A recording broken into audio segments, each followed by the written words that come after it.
হরিণ ডাক দিয়া কই হামজা, একটা তীর শুধু বাকি আছে, আমার গায়ে মাইরা নষ্ট কইরো না।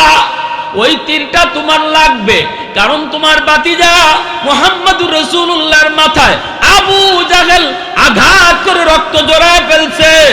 এ হামজা, তুমি দুনিয়ায় জীবিত থাকবা আর তোমার ভাতিজার গায়ে রক্ত ঝরবে, এ কেমন চাচা হইলা? এই আওয়াজটা হরিণের জবান দিয়ে বের হয়েছে। সাথে সাথে আমির হামজা আর হরিণের দিকে তীর মারেন নাই, ওই তীর নিয়ে তিনি সোজা চলে আসলেন বাড়িতে। আইসাই দেখেন আম্মাজান খাদিজাতুল কুবরা তিনি কান্দে, মায়ার নবীর মাথা দিয়া রক্ত ঝরে। ওই অবস্থায় আম্মাজান ডাক দিয়া কয়, নাইনি আজকে মক্কার কেউ আমার স্বামীর মাথা দিয়া রক্ত জড়ায় দিল। কি করলেন তিনি? আবু জাহেলের কে ক্ষতিটা করছেন? কোনো ক্ষতি তো আমার স্বামী আবু জাহেলের করেন নাই, তিনি তো শুধু কালেমার দাওয়াত দিয়েছেন, এটাই বুঝি তার অপরাধ, এই বুঝি তার অপরাধ। আমার স্বামী তো জন্মের আগে বাবা হারাইছে, আপনাদের মতো চাচাদেরকেই তো নবী বাবা পাইছে। আল্লাহু আকবার। আমির হামজা কই, খাদিজা চুপ কর, আমার ভাতিজার রক্তের বদলা না নিয়ে আমি হামজা ঘরে আসবো না। সোজা চলে গেলেন আবু জাহেলের কাছে, যায় দেখেন আবু জাহেল বন্ধুদের নিয়ে আড্ডা দেয় আর তামসা করতেছে, হাসতেছে। কই মুহাম্মদের মাথা ফাটাই আইছি। বন্ধুদেরকে নিয়ে আবু জাহেল তামসা করে। ওই মজলিসের মধ্যে আমির হামজা যে ঢুকে গেলেন, ঢুকে বলতেছেন, আবু জাহেল শুন, মুহাম্মদের চাচা হামজা এখনো জীবিত। আল্লাহু আকবার। হামজা এখনো জীবিত। হামজা যে মুহাম্মদের চাচা এটা তুই জানোস নি? যেই তলোয়ারটা ছিল, তলোয়ারের বাট দিয়ে আবু জাহেলের মাথার মধ্যে দেরি নাই তিনি বসায়া দিছেন। যেইভাবে নবীর রক্ত জড়াইছে, এইভাবে নবীর চাচা আবু জাহেলের মাথা দিয়ে রক্ত জড়ায়া দিছে। আল্লাহু আকবার জোরে বলেন। আবু জাহেলের চেলাগুলি তারা ডান দিকে বাম দিকে তারা দাঁড়ানো, সবাই তখন আক্রমণ করতে চায়। আবু জাহেল কই, চুপ কর, কেউ সামনে আসবি না, কেউ সামনে আসবি না, কারণ তোরা হামজারে না চিনলো আমি চিনি, ঠিক না? তোরা না চিনলো আমি চিনি। বেজাল বাড়াইও না, বাড়াইও না, বেজাল বাড়াইও না, আমারে মারছে ও দূরই রাখো। তোমরা যদি সামনে আসো এরপরে বেজাল বাইরে দিব, কারণ হামজার গোষ্ঠী অনেক বড়, সম্ভ্রান্ত, সব এক হয়ে যাবে, অতএব বেজাল বাড়াইতে চাই না। দেখছেন কি কর? হামজা আমারে মারছো, কেন মারছো? আমার ভাতিজারে রক্ত জড়াইলে কেন তুই? তোমার ভাতিজা বাপ দাদার ধর্ম সাইরা এক আল্লাহর দাওয়াত দেয়। আমির হামজা কয়, এই যদি আমার ভাতিজার অপরাধ হয় তাহলে আজ তোরা সবাই সাক্ষী থাক, আমি আজ থেকে আমার ভাতিজার ধর্ম গ্রহণ করলাম। আল্লাহু আকবার জোরে খা। পশ্চিমাদের চোখ পড়েছে কাবাগরের প্রান্তরে, ব্রিটিশ দালাল দল বেঁধেছে ধ্বংস করতে চায় কারে।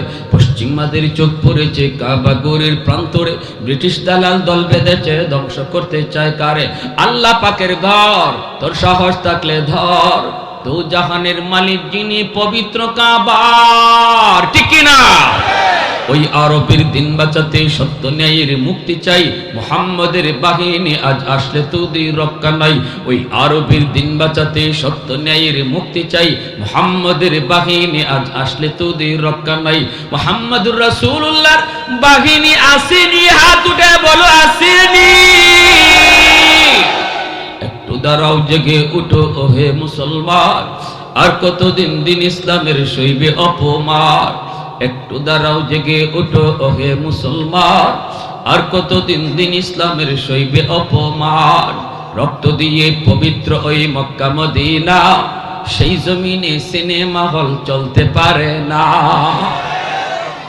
আমির হামজা কয়, নে তুই ভালো করে শুনে রাখ, আমার ভাতিজা মুহাম্মদ ইসলাম ধর্ম প্রচার করার কারণে যদি তুই আমার ভাতিজার গায়ে আঘাত করে থাকস, তাহলে আজ ভরা মজলিসে শুনে রাখ, আজ থেকে আমি হামজা কালেমা পড়ে মুসলমান হয়ে গেলাম। আল্লাহু আকবার। এজন্য আবু জাহেল সর্বশেষ মাস্টার প্ল্যান করেছে, সর্বশেষ মাস্টার প্ল্যান। মুহাম্মদকে তো কোনোভাবেই পারলাম না, মুহাম্মদকে দেখি একটা কোন রকম ধোঁকা দিয়ে তার ক্ষতি করা যায় কি না। বন্ধুরা কয় দোস্ত তুমি কেমনে ক্ষতি করবা? কয় দরজার সামনে বিশাল একটা গর্ত বানায় রাখ, বাতিজা আমাকে দেখতে আসবে। আমি অসুস্থ, কিন্তু আমি তো অসুস্থ না। অসুস্থ মানুষের ভান ধরে বিছানায় পড়ে থাকবো, আর তোরা দেয়া বলবি তোমার চাচা আবু জাহেল অসুস্থ, বাতিজা আসবে আমাকে দেখার জন্য, টের পাবে না এখানে যে বিশাল গর্ত আছে, পা দিবে সাথে সাথে নিচে চলে যাবে, আর সবাই মিলে তখন উপর থেকে মাটি দিয়া মোহাম্মদকে মেরে ফেলব। নাউজুবিল্লাহ। আমার নবী, দয়ার নবী, মায়ার নবীর ক্ষতি করবে, আর আল্লাহ চায়া চায়া দেখবো? কি কর? হ্যাঁ, আল্লাহু ইয়াসিমুকা মিনান নাস। আল্লাহ পাক রব্বুল আলামিন কয় বন্ধু, বদরে তোমার পাহারাদার ছিল, উহুদে তোমার পাহারাদার ছিল, আজ থেকে কোনো পাহারাদার লাগবে না। আমি আল্লাহ কোরআনের আয়াত নাজিল করে জানায় দিলাম, আর কোনো বডিগার্ড তোমার লাগবে না। আজ থেকে আমি আল্লাহ নিজে তোমার পাহারাদার। এজন্য আল্লাহ পাক রব্বুল আলামিন তিনি তো চায় চায় দেখবেন না, রব্বুল আলামিন জিব্রাইলকে পাঠিয়ে দিলেন, ও জিব্রাইল তাড়াতাড়ি করে যাও, যায়া আমার বন্ধুকে জানায়া দাও আবু জাহেল অসুস্থ নয়, অসুস্থ মানুষের ভান ধরে বিছানায় পড়ছি, দরজার সামনে বিশাল একটা গর্ত বানায় রাখছি, এই গর্তটা দেখা যায় না, উপরে চাটাই আর চাদর, আমার বন্ধু যায়া না দেখা আসে ওখানে পা দিবে, সাথে সাথে নিচে চলে যাবে, ওরা উপর থেকে মাটি দিয়া বন্ধুকে মেরে ফেলবে। জিব্রাইল তুমি তাড়াতাড়ি যাও, আমার বন্ধুকে যা কানে কানে বলে দাও, আর যেন সামনে কদম না দেয়, বন্ধু যেন বাড়িতে চলে যায়। এই কথা বলতেই আল্লাহর নবী থেমে গেলেন, সাথে সাথে নবী আবার রিটার্ন বাড়িতে চলে যাচ্ছেন। আবু জাহেলের চেলাগুলি যারা নবীকে আগায় আনতে গিয়েছিল, ওরা দৌড়ে আসছে আবু জাহেলের কাছে, আইসা কয় ওস্তাদ আর ঘুমায়া থাকা লাগবে না, ঘুম থেকে উঠে যাও, তোমার ভাতিজা মুহাম্মদ আসে নাই। আবু জাহেল কয় কেন? কই জানি না, আসছিল তো আমাদের সাথেই ভালো, হঠাৎ করে কে কি কইলো কাউরে তো দেখলামও না। কয় না আমি যাব না, চলে গেছে। আসছিল কাছাকাছি আইছিল, আর যদি কয়েক কদম সামনে দিত তাহলে এই গর্তের মধ্যে পড়ে যেত, যেটা তুমি সাজায় রাখছিলা কুয়া, এই কুয়ায় পড়ে যেত। কিন্তু কে কি বললো, চলে গেল। আবু জাহেল কয় হায় রে হায়, ভাতিজা কইয়াই ঘুম থেকে উঠে দৌড় দিছে, কই রে ভাতিজা কইয়া দৌড় দিছে, দৌড় দিয়া গিয়া নিজের গর্তে নিজেই পড়ছে। আল্লাহ নবী রহমতের নবী সামনে আর আগাইলেন না, আবু জাহেল দৌড় দিয়ে নিজের কুয়ার মধ্যে নিজেই পড়লো। এখন আবু জাহেল কুয়ার মধ্যে পড়ে কিরে খবর কি, আমি মুহাম্মদের জন্য কুয়া বানাইলাম, এই কুয়ার খবর তো আমারই নাই দেখতেছি, ঘটনা কি নিজেই পড়ে গেছে। আর আল্লাহ পাক রব্বুল আলামিন কুয়ারে কয় কুয়া তোর খালিকার মালিককে? আল্লাহ তুমি। কয় এখন তোর পেটে কে ঢুকছে জানো? কয় কে? কয় তুমি আমার দুশ্মন, আমার বন্ধুর দুশ্মন, তুই কুয়া আরো বেশি করে গভীর হয়ে যা। আল্লাহর আদেশ পাওয়া মাত্রই কুয়া অটোমেটিক গভীর হয়ে গেছে। আবু জাহেল দেখে ঘটনা কি, আমি বানাইলাম এত দূর, এখন যে আমি খালি নিচে যাই, ও শুধু নিচের দিকে যায়। একটু পরে আবু জাহেলকে তোলার জন্য আবু জাহেলকে আমারে তখন তোরা তুল, হাত বাড়াইছে লাগাল পায় না, মুই ফালাইছে লাগাল পায় না, রশি ফালাইছে লাগাল পায় না। আবু জাহেল নিচ থেকে কয় আমি তো এত গভীর কুয়া বানাই নাই, আমার বুঝ হয়ে গেছে গন্ডগোল কোন জায়গায়, তোরা তাড়াতাড়ি করে আমার ভাতিজা মুহাম্মদের কাছে যা, মুহাম্মদ না আসা পর্যন্ত কোনো শক্তি নাই আমার এখান থেকে তুলতে পারে। দেখেন কেমন চিনা চিন্ত আবু জাহেল আমার নবীরে, এরপরও কপালে হেদায়েত নাই, ঠিক না? কপালে হেদায়েত নাই। কয় মুহাম্মদ যদি আমারে আইসা না তুলে কেউ তোরা তুলতে পারবে না, কারণ আমার বুঝ হয়ে গেছে গন্ডগোল কোথায়, আমি তো এত গভীর গর্ত বানাই নাই, কেমনে এত গভীরে আসলাম, অতএব গন্ডগোল ওখানে, তাড়াতাড়ি যা মুহাম্মদের কাছে। আমার বন্ধুরা বাবাজিরা একটু মনোযোগ দিয়ে খেয়াল করে শুনে রে যুবক, এমনি লোকগুলি নবীর কাছে চলে আসলো, আইসেই বলতেছে বাক মুহাম্মদ তোমার চাচা আবু জাহেল গর্তের ভিতরে পড়ে গেছে। আল্লাহর নবী কয় কও কি তোমরা? বলে হ, কুয়ার ভিতরে পড়ে গেছে। মায়ার নবী বলেন তাহলে এখন কি করতে হবে? কয় আমরা অনেক চেষ্টা করেছি তারে তুলতে পারি না, আমাদেরকে পাঠিয়ে দিয়েছে তোমাকে নেওয়ার জন্য। তুমি যে যদি হাত না বাড়াও তোমার চাচাকে নাকি তোলা যাবে না। যাবানি? চাচাকে কুয়া থেকে তুলতে তুমি যাবানি? আমার নবী রহমতের নবী, খুলুকে আজিমের অধিকারী নবী, যেই নবী কোনোদিন গালির জবাব গালি দিয়া দেয় না, আঘাতের জবাব নবী আঘাত দিয়েও দেয় না, ওই নবী তখনও কয়, নবী ভালো করে জানেন এই গর্তটা, এই কুয়াটা নবীকে মারার জন্য তৈরি করেছিল। এরপরেও রহমতের নবী বলেন, চলো আমার চাচাকে উপরে তোলার জন্য আমি সাহায্য করব। আরেকটু জোরে কন্যা সুবহানাল্লাহ। कौनैन मुख्तार खुदा तुमको बनाया, कौनैन मुख्तार खुदा तुमको बनाया, उम्मत का निगाहबान खुदा तुमको बनाया, उम्मत का निगाहबान खुदा तुमको बनाया। मौला मेरा आका मेरा रहमत की नबी है, ताजदार मदीना है तुम्हारे अरबी है, अशजार ने देते हैं नबूवत के शहादात, तशकीक कमर में है तो अंगुल की इशारात। एक जोरे अल्लाहु अकबर। दीनेर नबी मायार नबी चले आसलेन, গর্তের কিনারায় আইসে নবী ডাক দিয়া বলেন, চাচা খবর কি, তোমার খবর কি? আবু জাহেল গর্তের ভিতর থেকে ডাক দিয়া কয়, ভাতিজা রে কি খবর? তুমি তো সব জানো, তোমার খোদায় তো তোমারে সব জানায়া দিছে। আল্লাহ নবী কই, কেমনে বুঝলা? আবু জাহেল গর্তের ভিতর থেকে কই, ভাতিজা রে, ও ভাতিজা তুই বিশ্বাস কর, আমি তোমাকে মারার জন্য এত বড় এত গভীর কোন কুয়া বানাই নাই, এখন নিজে পইরা বসতেছি, কুয়া অটোমেটিক গভীর হয়ে গেছে। অতএব বাতিজা আমাকে হাত দিয়া লাগাল পায় না, রশি দিয়া লাগাল পায় না, মই দিয়া লাগাল পায় না, বুঝ হয়ে গেছে গন্ডগোল কোন জায়গায়।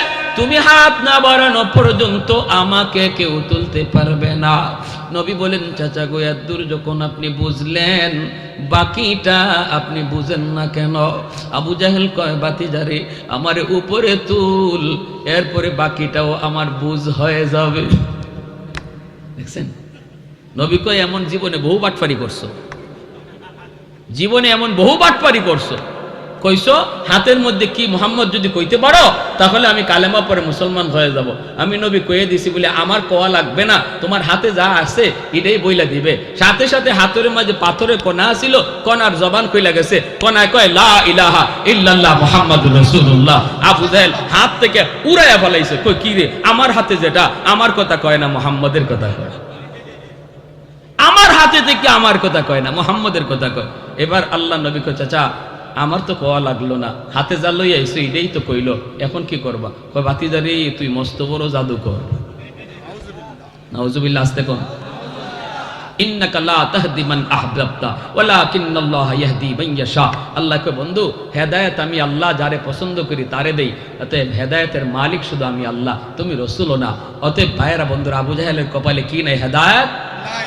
আল্লাহ নবী কয়, ঠিক আছে এই ওয়াদাটা অন্তত রাইখো, আমি তোমার উপরে তুলবো, বলো উপরে উঠার পর কালেমা পড়বা কিনা? কয়, বাতিজা বললাম তো, এইবার আর মিস নাই, এই ওয়াদা আর ভঙ্গ করবো না, তুমি আমারে কোন রকম উপরে উঠাও। আল্লাহ নবী যেই মাত্র তার নবুয়তে হাতখানা বাড়াইয়া দিয়েছেন গর্তের দিকে, আল্লাহ পাক কয়, এরে গর্ত, এইবার তোর দিকে আমার বন্ধুর রহমতের হাত চলে এসেছে। এক কুয়া আবু জাহেলকে উপরে উঠাইয়া দে, কুয়া অটোমেটিক আবু জাহেল উপরে তুইলা দেয়। মায়ার নবী দয়ার নবীর হাত ধরে ফেলে আবু জাহেলের হাত, মায়ার নবী টান দিয়ে উপরে উঠান। উপরে উঠানোর পরে আবু জাহেল মাটি চাটি সব জারতেছে। নবী বলেন, চাচা বাকিটা সেরে ফেলেন। আবু জাহেল কয়, রে ভাতিজা এখন বুঝলাম পৃথিবীতে তোমার মতো এত বড় জাদু করার কেউ নাই। নাউজুবিল্লাহ। ও ভাই, এজন্য বলতেছিলাম রে ভাই, মনে রাখবা আল্লাহ পাক রব্বুল আলামিন, রব্বুল আলামিন আমার নবী রহমতের নবীকে আমার আপনার জন্য রহমত বানায় পাঠাইছি। আমি যদি বাবা হই, বাবা হিসাবে নবীর আদর্শ আমার কাছে আছে। সন্তান যদি হই, সন্তান হিসাবে নবীর আদর্শ আছে। মায়ার নবী, দয়ার নবী সন্তান হিসাবে আদর্শ রেখে গেছেন। এ দুনিয়ার সন্তানের দল, বাপ মা তোমার কাছে কত বড় নিয়ামত, আমার নবীর দিকে তাকাও। আমার মায়ার নবী বাবা পান নাই, জন্মের আগেই নবী বাবা হারাইছেন, বুঝ হওয়ার পরে মা হারাইছেন। নবীকে একজন মহিলা দুধ পান করাইছে, নবীজির দুধ মার নাম হলো হালিমা সাদিয়া। আল্লাহর নবী রহমতের নবী একদিন সাহাবায়ে কেরামদেরকে নিয়া জিরানা নামক জায়গার মধ্যে নবী বসা। হঠাৎ করে সাহাবীরা দেখেন একজন বৃদ্ধা মহিলা মায়ার নবীর দিকে লাঠিতে বর দিয়া আসতেছে। আমার নবী, দয়ার নবী দেখা মাত্রই তিনি দাঁড়ায় গেলেন। নবী দাঁড়ায়া ওই মহিলার দিকে নবী দৌড় শুরু করে দিলেন। সাহাবায়ে কেরাম মহিলাকে চিনেন না, কোনোদিন মহিলাকে তারা দেখেন নাই। হঠাৎ করে দেখেন নবী দাঁড়ায় গেছেন তার সম্মানে, দৌড় শুরু করে দিয়েছেন তার সম্মানে। সাহাবায়ে কেরাম নবীর পিছনে পিছনে তারাও দৌড়ান। আল্লাহর নবী কাছাকাছি আইসা বলতেছেন, মা গো, ও মা, তুমি কেন কষ্ট করে মুহাম্মদের দরবারে তুমি আসলা? আমাকে তুমি কেন খবর দিলা না? যদি আমাকে খবর দিতা, মুহাম্মদ তোমার দরবারে হাজির হয়ে যেত। খবর দেও নাই গো মা, খবর যদি তুমি আমাকে দিতাও, আমি মুহাম্মদ তোমার দরবারে নবুয়তি লইয়া হাজির হয়ে যেতাম। কারণ আমি মুহাম্মদের নবুয়তির চেয়েও তোমার দাম বেশি, তোমার দাম বেশি, কারণ তুমি আমার মা। এই বইলেই মায়ার নবী, দয়ার নবীর নবুয়তি চাদর, মায়ার নবীর গায়ে যেই চাদরখানা নবীর গায়ে লাগানো থাকতো, ওই চাদরখানা নবী মাটিতে বিছায় দিলেন। বিছায় নবী বলতেছেন, মা গো, তুমি নবীর নবুয়তি চাদরে বসে যাও, পায়ের জুতা খুলবা না, তোমার পায়ের জুতার বালিতে নবীর নবুয়তি চাদর ধন্য হবে। সাহাবায়ে কেরাম অবাক হয়ে তাকায় তাকায় শুধু দৃশ্য দেখতেছেন। কে সেই ভাগ্যবতী নারী, কে সেই এত দামি মহিলা, যে দামি মহিলাকে নবী তার চাদরে বসাইতেছেন, আবার জুতা খুলতেও নবী নিষেধ করেন। মহিলা ওই চাদরেই তিনি বসে গেলেন। সাহাবীরা জিজ্ঞেস করে, নবী গো, কে সেই মহিলা? কোনোদিন তো দেখি নাই। আল্লাহর নবী রহমতের নবীর চোখ দিয়ে দর দর করে পানি পড়ে। নবী কান্দেন আর বলেন, সাহাবীরা রে, তোমরা তো ভালো করে জানো তোমাদের নবী এতিম, জন্মের আগেই বাবা হারাইলাম। বাবার আদর কেমন আমি নবী তা জানি না। আব্বু ডাক দেওয়ার মধ্যে কত মজা আমি নবী জানি না। আমি নবী বুঝ হওয়ার পরপরই মা হারাইলাম, মার সেবাও আমি নবী পারি নাই, সুযোগ পাই নাই। তোমরা তো জানো নবীর একজন দুধমা আছে, ওই দুধমার নাম কি জানো নি? কয় হালিমা সাদিয়া। নবী কয় শুধু শুনেছ, নাম শুনেছ, কোনোদিন দেখো নাই। আজকে ভালো করে দেখে নাও, যিনি নবীর নবুয়তি চাদরে জুতা সহ বসে গেলেন, ইনি নবীর দুধমা, যার নাম হলো হালিমা সাদিয়া। আল্লাহ নবী রহমতের নবী চোখ দিয়ে দর দর করে পানি পড়ে। যুবক, বনু তামিম গোত্রের যুবক নবীর কাছে আইসা কয়, মায়ার নবী গো, আল্লাহ আমাকে অনেক সম্পদ দিয়েছে, কিন্তু সম্পদ দিয়ে খেদমত করব কার? আমার মা তো দুনিয়ায় নাই, আমার বাবা তো দুনিয়ায় নাই। আজ যদি আমার আব্বা আমার আম্মা দুনিয়ায় থাকতেন, আমি যেভাবে খুশি বাপ মার সেবা করতে পারতাম। আল্লাহ আমাকে অনেক ধন দিয়েছে, দৌলত দিয়েছে, কিন্তু যেদিন বাপ মা দুনিয়ায় জীবিত ছিলেন, ওই দিন আমি অর্থ করি সন্ধান পাই নাই, আমি সম্পদের মালিক হতে পারি নাই। আমার কাছে তখন টাকা পয়সা ধরা দেয় নাই। যেদিন টাকা পয়সা ধরা দিয়েছে, ওই দিন বাপ মা দুনিয়ায় নাই। আমার মার চিকিৎসা আমি করাইতে পারি নাই গো নবী, আমার বাবার ভালো কোনো চিকিৎসা করাইতে পারি নাই। ইয়া রাসূলুল্লাহ, আজ আমি ওই পয়সা দিয়া কি করব? এই পয়সা দিয়ে আমি কি করব? কার সেবা করব? পয়সা দিয়া বালিশ বানাইতে পারি, বিছানা বানাইতে পারি, আমি তো টাকা পয়সা হাতে নিয়ে চোখের পানি জড়ায় জড়ায় শুধু কান্দি গো নবী। ওগো নবী, জানতে চাই গো নবী, কবরে শুয়ে থাকলেও আমার আম্মা আব্বার সেবা করার সুযোগ আমার আসেনি। আল্লাহ নবী কয়, যুবক, 5টা কাজ যদি তুমি করো, আল্লাহ পাক কবরে থাকলেও তোমার সেবা বাপ মার কবরে পৌঁছে দিবে। 5টা কাজ যদি তুমি করো, তোমার খেদমত কবরে পৌঁছে যাবে।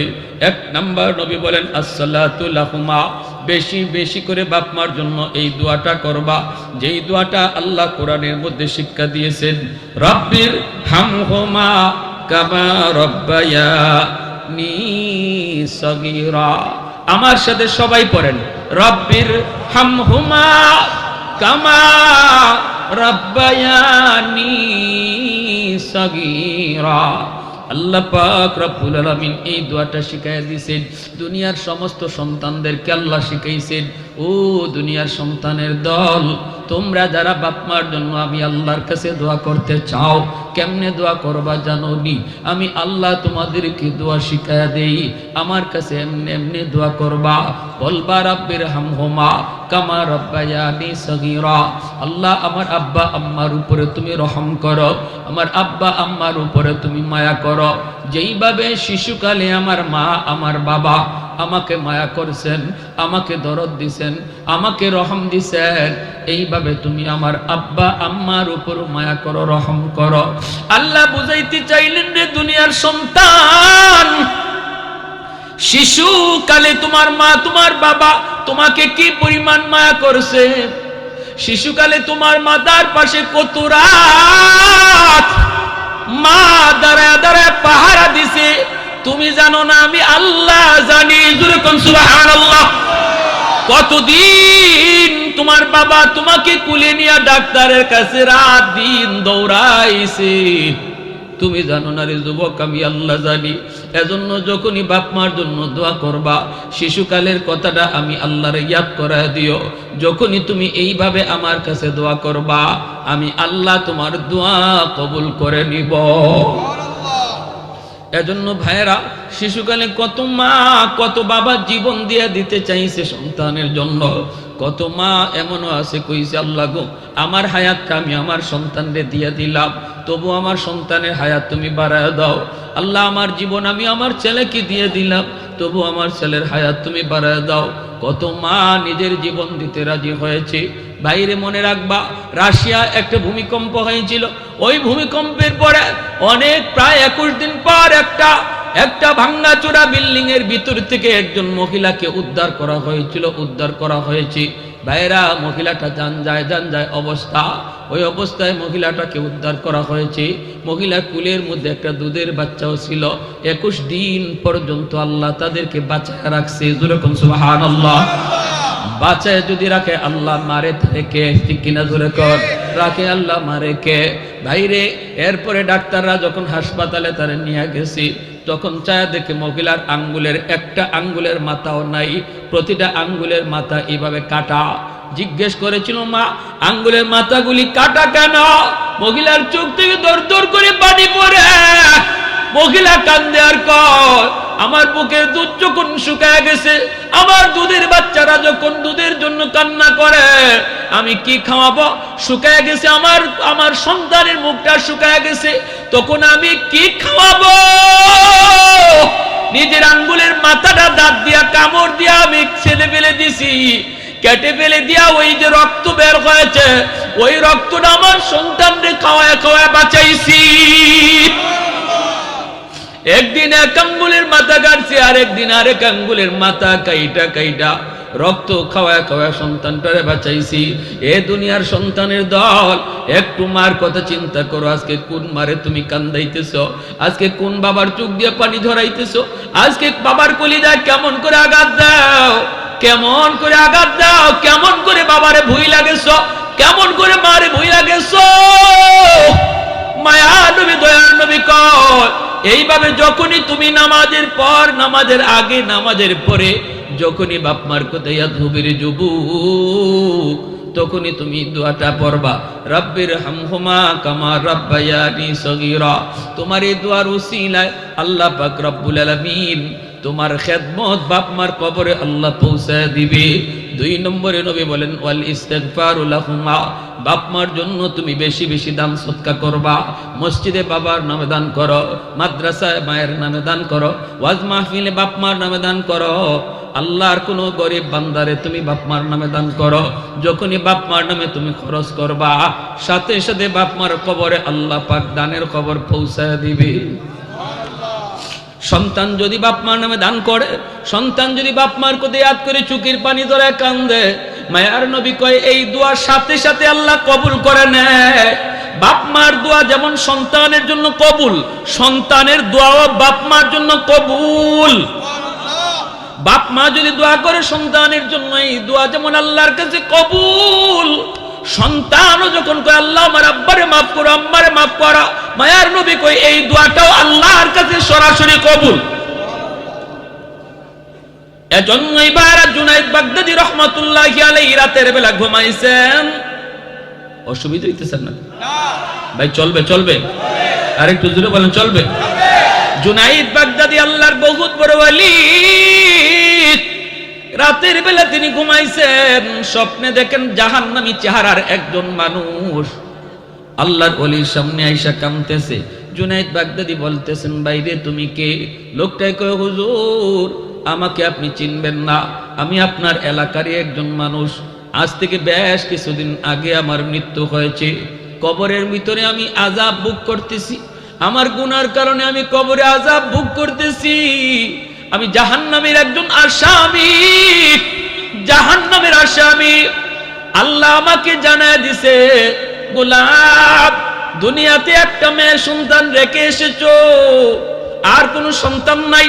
মেয়েটারে তুমি আমি আল্লাহর পরিচয় শিখাও নাই, মেয়েটারে তুমি কালেমা শিখাও নাই, মেয়েটারে আখিরাতের ফিকির তার কলিজায় দাও না, মেয়েটারে এমন শিক্ষা শিখাও নাই যেই শিক্ষায় তোমাকে ইয়াদ করে তোমার জন্য উপকার হয়। এ গোলাম যদি তোর মেয়েটা তোর জন্য একটু দোয়া করি, তোর জন্য যদি দান সদকা করে, তোর কথা যদি ইয়াদ করে, আমি আল্লাহর কাছে মাপ চাই, এই সন্তানের হাতের উসিলায় আমি আল্লাহ তোমাকে মাফ করে দিব। ওগো আল্লাহর ওলি, আমি তো বড় বিপদে পড়ে গেছি, আমার মেয়েকে এই খবর এখন আমি কেমনে দিব? আমি তো কবরে চলে গেছি, কবরের ভিতরে তো আমি আযাব ভোগ করি, আমি আপনার কাছে এসেছি সাহায্যের জন্য। যদি আপনি ঘুম থেকে উইটা সকালবেলা যাই আমার মেয়েটারে একটু বলেন, আমার মেয়েটা যদি আমার জন্য কোনো দান সদকা করে, অথবা মেয়েটা আমার জন্য একটু হাত উঠায়, অথবা মেয়েটা যদি আমি আমার জন্য আল্লাহর কাছে দোয়া করে, আল্লাহ আমার আযাব মাফ করে দিবে। জুনাইদ বাগদাদী ঘুম থেকে ওঠার পর ওই মেয়েটার সন্ধানে তিনি বের হয়েছেন। মানুষকে জিজ্ঞেস করেন বাইরে মেয়েটা কোথায় আছে তোমরা জানোনি? মানুষেরা কয় হুজুর এই মেয়েটার কাছে আপনি যায়েন না, মেয়েটার চরিত্র ভালো না, ওর কাছে আপনি যায়েন না। জুনাইদ বাগদাদী কয় বাবা ভালো না খারাপ তা জানতে চাই না, একটা প্রয়োজন খবর দেওয়ার জন্য যাইতে হবে। মানুষের কাছ থেকে মেয়েটার সন্ধান নিয়ে জুনাইদ বাগদাদী তিনি চলে আসলেন মেয়েটার কাছে। নদীর ঘাটে মেয়েটা গোসল করে, আল্লাহর ওলি তিনি বাহিরে দাঁড়ায় রইলেন।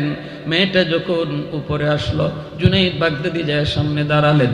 এমনি মেয়েটায় তখন কয় মৌলবী তুমি আবার কি চাও? জুনাইদ বাগদাদী কয় মারে আমি কিছু চাইতে আসি নাই, একটা খবর দিতে এসেছি। মেয়েটাই কয় কিসের খবর, কার খবর? জুনাইদ বাগদাদী কয় তোমার বাবার খবর। কয় আমার বাবার আবার কিসের খবর? বাবা তো বহু আগেই কবরে চলে গেছে, বাবার আবার কিসের খবর? জুনাইদ বাগদাদী কয় মা তোমার বাবা কবরের মধ্যে আযাব ভোগ করে, আযাব আল্লাহ তারে জানায় দিছে রে মা, তুমি যদি তোমার বাবার জন্য দান সদকা করো, যদি তোমার বাবার কথা ইয়াদ করে আল্লাহর কাছে মুনাজাত করো, আল্লাহ তোমার মুনাজাতের উসিলায় তোমার বাবার আযাব আল্লাহ মাফ করে দিবে। এই খবরটা তোমার বাবার স্বপ্নে আমাকে জানাইছে রে মা, একটু বলো বাবার কথা ইয়াদ করো। মেয়েটা গুনাহ করতে করতে কলিজা শক্ত হয়ে গেছে। মানুষ যখন গুনাহ বেশি করে কলিজা শক্ত হয়ে যায়, দিল শক্ত হয়ে যায়, চোখ দিয়া পানি ঝরে না। মরণের কথা কবরের কথা বললো তার কলিজা নরম হয় না, মুনাজাতেও চোখ দিয়া পানি আসে না। এই আলামত হলো কলিজা শক্ত। গুনার কারণে কলিজা শক্ত হয়, কলিজা শক্ত হয়। ভাইরা বন্ধুরা, যখনই মেয়েটার এই কথা বলছেন, মেয়েটার কলিজা তো নরম হয় না। মহিলায় কয় কি, মৌলবী মৃত মানুষের খবর লইয়া তুমি আইসো বুঝি, আর কোনো তুমি খবর পাও না? এই বইলা ঠাট্টা কইরা মজা কইরা এক মুষ্টি পানি হাতে নিয়া জুনায়েদ বাগদাদির দিকে এইভাবে পানি দিয়ে ঢিল মারলো, আর বলতেছে, নেও, আমার বাপের রুহের মাগফিরাতের জন্য আমি এক মুষ্টি পানি সদকা করলাম। জুনায়েদ বাগদাদি দৌড় দিয়ে সরে গেলেন, কাপড়ের মধ্যে পানিটা পড়তে দেন না, চোখ দিয়া পানি ধরে আর কান্দে আর কই, মালিক, সন্তান বুঝি এমন হয় যেই সন্তানের কারণে বাবা রাতকে দিন বানায়, যেই সন্তানের কারণে রোদে পড়ে বৃষ্টিতে ভিজে, কত কথা, কত গালি, কত বাবা কত জায়গায় সন্তানের কথা চিন্তা করে। আজকে এই সন্তান বুঝি বাবার জন্য একটু দরদ দেখাইল না। হায় রে দুনিয়ার সন্তান, হায় রে দুনিয়ার সন্তান, হায় রে দুনিয়ার সন্তান। এই বইলা জুনায়েদ বাগদাদি আফসোস করে করে বাড়িতে চলে গেলেন। এই রাতে ঘুমাইলেন, স্বপ্নে দেখেন ওই লোকটা জান্নাতি চেহারা লইয়া সামনে হাজির। আল্লাহর ওলি কই, ভাই, গতকাল ছিলা তুমি জাহান্নামী, আজকে তুমি জান্নাতি, কারণ কি? তোমার মেয়ে তো কোনো উপকার তোমার করে নাই, তাহলে কেমনে পরিবর্তন হলো? লোকটা হাসি খুশি কয়, হুজুর, আমি আপনার উপকার স্বীকার করতে এসেছি, শুকরিয়া আদায় করতে এসেছি গো হুজুর। আপনি আমার মেয়েটারে খবর দেওয়ার পর মেয়েটা গুনাহগার, গুনাহ করতে করতে দিল শক্ত হয়ে গেছে।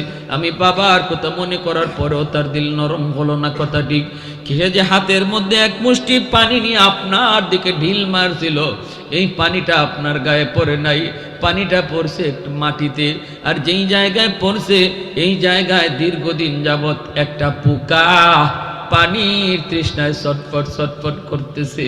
পোকাটার জানজায় জানজায় অবস্থা, পানির তৃষ্ণায় ওই পোকার মুখে যায় পানিটা পড়ছে, পানিটা খাইয়া পোকার জীবন রক্ষা হইছে।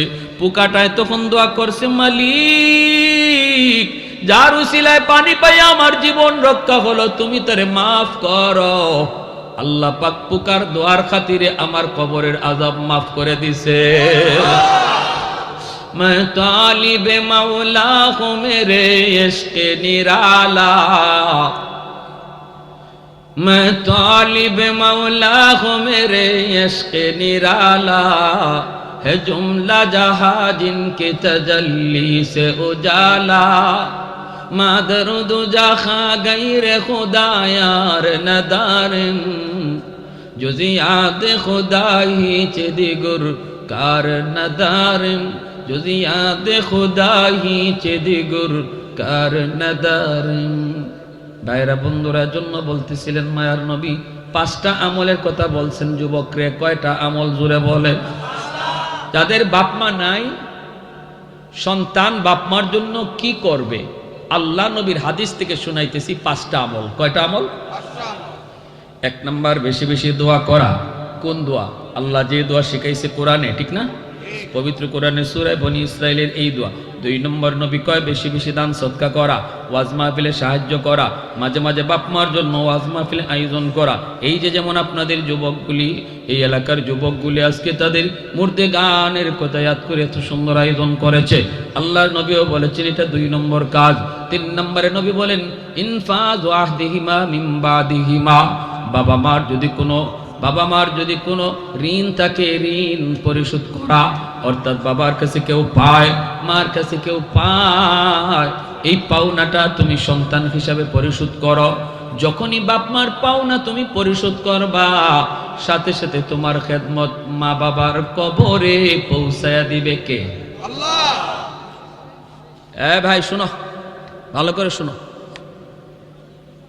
বাবা কারো হক নষ্ট করছে, তুমি সন্তান হিসেবে জানো। এই যুবক, এই বাবা কথা বলো, বাবা কারো হক নষ্ট করছে তুমি সন্তান জানো।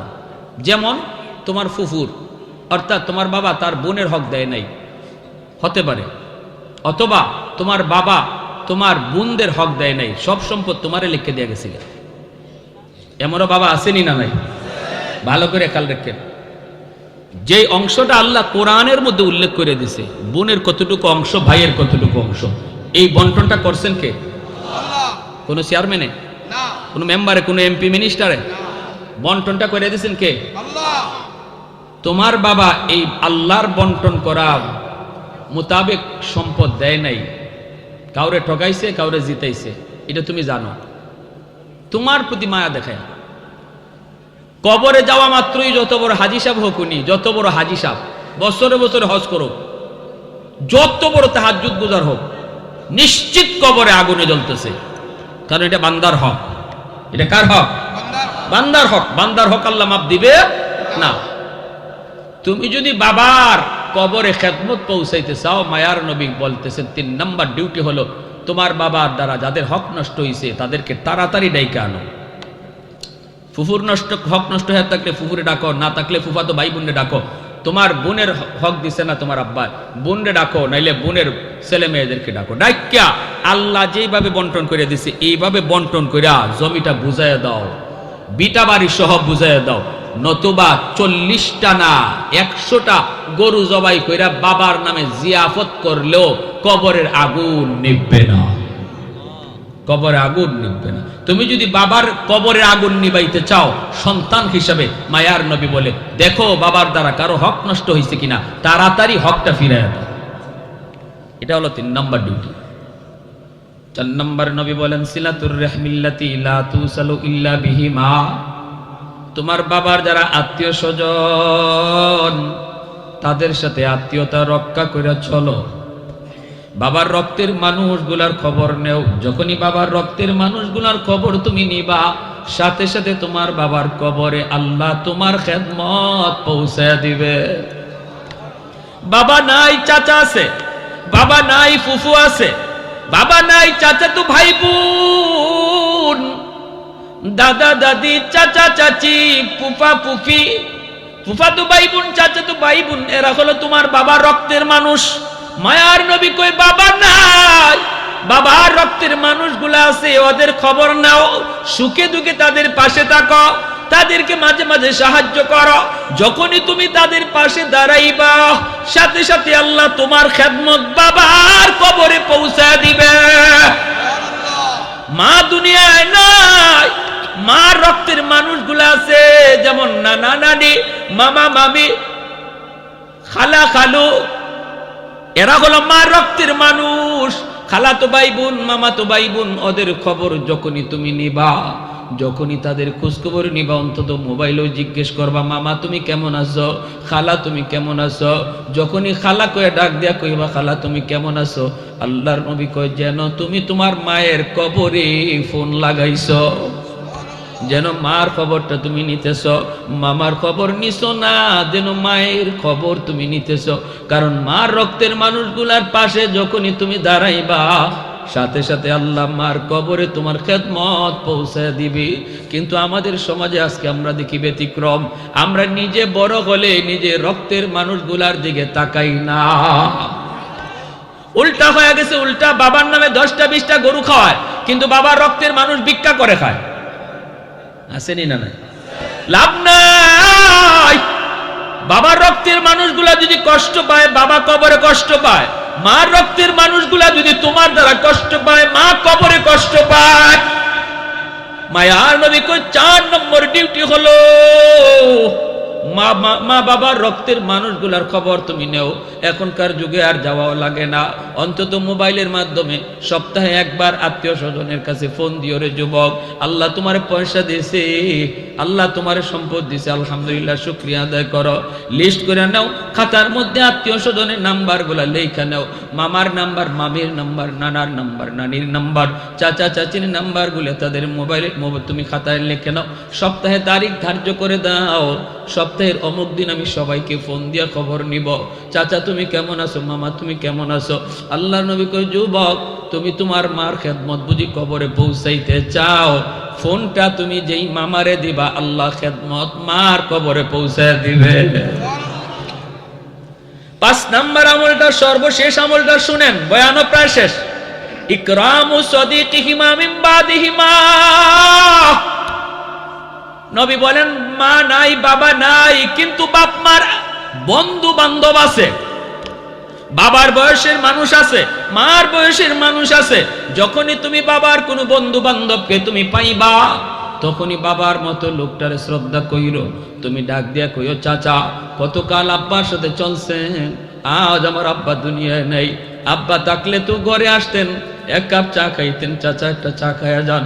যেই মাত্র ঘরে আইনা চাচার এক কাপ চা খাওয়াইবা, আল্লাহ পাক রব্বুল আলামিন তোমার খেদমত বাবার কবরে আল্লাহ পৌঁছায় দিবে। বাজারে পায়া গেছো তোমার বাবার বন্ধুরে, দেখা মাত্রই যায় সালামটা দিয়া আদবের সাথে হাতটা মিলাই কই, চাচা চাচা কত জীবন আব্বার সাথে চলছেন, আব্বা আমার কবরে, চাচা চলেন না চাচা একটা চা খাওয়াই। যখনই চাচার এক কাপ চা খাওয়াইবা, মায়ার নবী কয় তোমার খেদমতটা আল্লাহ বাবার কবরে পৌঁছায় দিবে। যেই মাত্র বাবার বয়সের মানুষগুলারে তুমি শ্রদ্ধা করবা, বাবার কবরে আল্লাহ শান্তি পৌঁছায় দিবে। মা নাই, কিন্তু মা যাদের সাথে চলতো ওরা আছে, এদেরকে পাইলে মার মতো শ্রদ্ধা কইরো।